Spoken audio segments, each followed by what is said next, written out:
Hello दोस्तों, आज हम बात करेंगे ब्राज़ील देश के बारे में।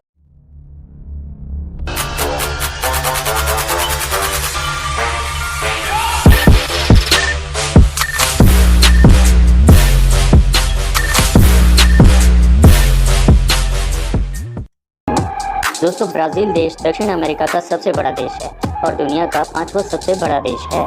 क्षेत्रफल की नज़र से यह देश 85,15,767 वर्ग किलोमीटर में फैला हुआ है, जहाँ की जनसंख्या करीब 21 करोड़ के आसपास है। इस देश की 40% से अधिक आबादी देश के दक्षिण पूर्व क्षेत्र में रहती है, जिसमें रियो डी जेनेरो और साओ पाउलो शहर शामिल है। ब्राज़ील की सीमा अटलांटिक महासागर के साथ साथ Venezuela, Guana, Suriname, French Guana, Bolivia और उरुग्वे से लगती है। यह देश चिली और इक्वाडोर को छोड़कर दक्षिण अमेरिका के हर देश के साथ अपनी सीमा साझा करती है। ब्राज़ील की जीडीपी 1.85 ट्रिलियन डॉलर्स है और इस लिहाज से यह दुनिया में 9वां सबसे बड़ा देश है, जबकि हमारा भारत जीडीपी के मामले में 5वां सबसे बड़ा देश है। दोस्तों, ब्राज़ील की प्रति व्यक्ति औसतन आय $8,967 के आसपास है, जिसका दुनिया में 98वां बड़ा स्थान है। ब्राज़ील का कॉलिंग कोड +55 है और अमेरिका की तरह ही यहाँ के लोग भी हमेशा राइट साइड में ही गाड़ियाँ चलाते हैं। यहाँ की करेंसी ब्राज़ीलियन रियाल है और जिसका उपयोग देश में 1994 से किया जा रहा है और यहाँ के $1 की कीमत भारतीय रुपये के हिसाब से 13 रुपये के आसपास है। रियो डी जेनेरो लंबे समय तक ब्राज़ील की राजधानी रही है, लेकिन 1960 में इसे बदल दिया गया और ब्राज़ीलिया को ब्राज़ील की राजधानी बनाया गया। इसका कारण यह है कि रियो डी जेनेरो समुद्र तट के निकट स्थित एक शहर है, जो कि सुरक्षा के लिहाज से सही नहीं है। ब्राज़ीलिया देश के बीचों बीच योजना से बनाया गया एक शहर है।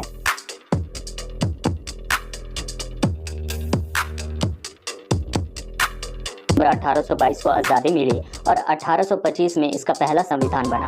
वैसे तो ब्राज़ील में 180 से अधिक भाषाएं बोली जाती हैं, लेकिन यही कारण है कि ब्राज़ील की आधिकारिक भाषा पुर्तगीज़ है और यहाँ इंग्लिश भी बोली जाती है, लेकिन ज़्यादातर लोग ब्राज़ीलियाई साइन लैंग्वेज भी जानते हैं क्योंकि यह स्कूलों में भी पढ़ाई जाती है।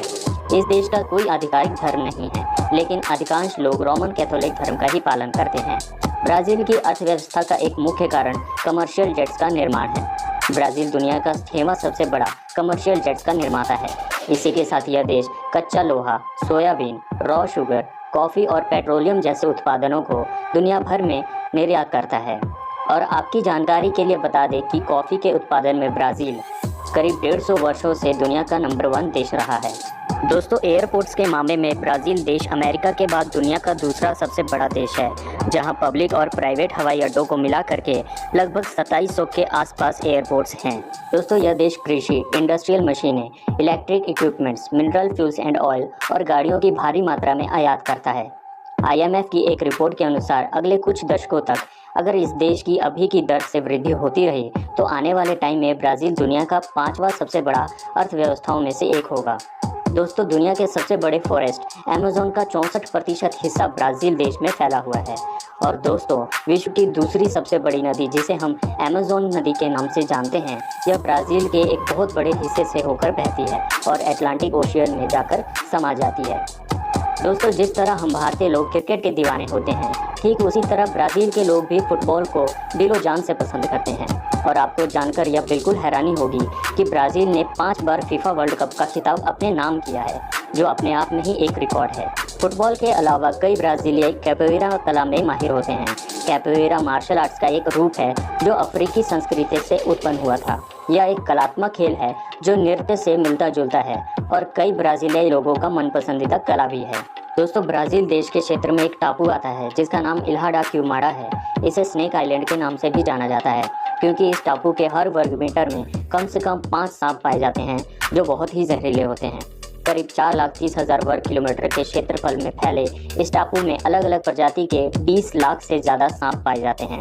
यहाँ पर आम लोगों को जाने की परमिशन नहीं है, लेकिन कुछ वैज्ञानिक और खोजकर्ता ही अपनी जान की बाजी लगाकर इस जगह पर शोध करने के लिए जाते हैं। दोस्तों, जहां भारत में मतदान की न्यूनतम उम्र 18 साल होती है, वहीं ब्राज़ील में मतदान की न्यूनतम उम्र सिर्फ 16 साल है। और दोस्तों, हमारे देश में आपने कई ऐसे लोगों को ज़रूर देखा होगा जो मतदान यानी कि वोटिंग वाले दिन अपना वोट नहीं देते हैं और आराम से घर पर बैठ के छुट्टी का मज़ा लेते हैं।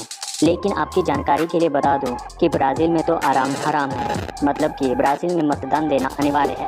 ब्राज़ील में जो लोग वोट नहीं देते हैं और किसी तरह मतदान कार्यालयों को यह पता चलता है तो उस स्थिति में उस व्यक्ति को जुर्माना देना पड़ता है और यदि वह जुर्माना अदा नहीं करता है तो उसका पासपोर्ट भी रद्द किया जा सकता है। दोस्तों, ब्राज़ील के न्यूड बीचेस दुनिया भर में चर्चित है, जहां दुनिया भर से सैलानी यहां घूमने के लिए आते हैं और निर्वस्त्र होकर इन बीचेस का मजा लेते हैं। कहा जाता है कि पुर्तगालियों के राज में अफ्रीका से 40 लाख लोगों को गुलाम बनाकर लाया गया था। शायद यही वजह है कि ब्राज़ील के 44% से अधिक आबादी अश्वेत या मिश्रित जाति के व्यक्तियों की है। ब्राज़ील की लाइब्रेरी, जहां 60,000 से भी अधिक किताबें हैं, रॉयल लाइब्रेरी के नाम से दुनिया भर में मशहूर है। ब्राज़ील में एक शहर का नाम है दोस्तों नाउ मी टॉक, जिसका इंग्लिश में मतलब होता है डोंट टच मी। इस देश के बोरोरो प्रजाति के सभी लोगों का ब्लड ग्रुप ओ होता है। पता नहीं ऐसा क्यों, लेकिन ब्राज़ील में बिकने वाले एप्पल कंपनी का मोबाइल अमेरिका से भी दुगने दाम में बिकता है। जापान से बाहर अगर जापानी सबसे ज़्यादा किसी देश में पाए जाते हैं तो वो है ब्राज़ील। दोस्तों, इस देश की इतनी प्रगति के बावजूद कुछ ऐसी बातें हैं जो दुनिया भर में इस देश की छवि को ख़राब करती है। जैसे कि इस देश में क्राइम रेट्स बहुत ही ज़्यादा हैं। यहाँ हर 10 मिनट में किसी न किसी का मर्डर ज़रूर होता है। इसके अलावा यहाँ के लोगों को ड्रग्स की लत बहुत ज़्यादा है। इसके अलावा हवस के लिए लड़कियों की तस्करी भी यहाँ पर की जाती है। यह बात जानकर आपको बहुत शर्म आएगा कि ब्राज़ील के लोगों की उत्तेजनापन इतनी ज़्यादा होती है कि वहाँ के 35% लोगों ने कभी ना कभी किसी जानवरों के साथ सेक्स किया है। ब्राज़ील में समान लिंग विवाह कानूनी है और तो और 2008 से ही ब्राज़ील में लिंग परिवर्तन कराने की सर्जरी मुफ्त है। इसका खर्चा सरकार द्वारा दिया जाता है। दोस्तों, यह बात सुनने के बाद शायद आप ब्राज़ील के औरतों से नफरत करना शुरू कर दें, क्योंकि यहाँ की औरतें अपने बच्चों को सिर्फ इसलिए दूध नहीं पिलाती हैं कि कहीं उनका फिगर ना खराब हो जाए। इसलिए जिन बच्चों को माँ का दूध नसीब नहीं होता है उनको सरकार की तरफ से माँ के स्तनों का दूध उपलब्ध कराया जाता है। इन सब के बावजूद ब्राज़ील देश आज एक संपन्न देश है, जहाँ हर साल 60 से 70 लाख पर्यटक घूमने के लिए आते हैं।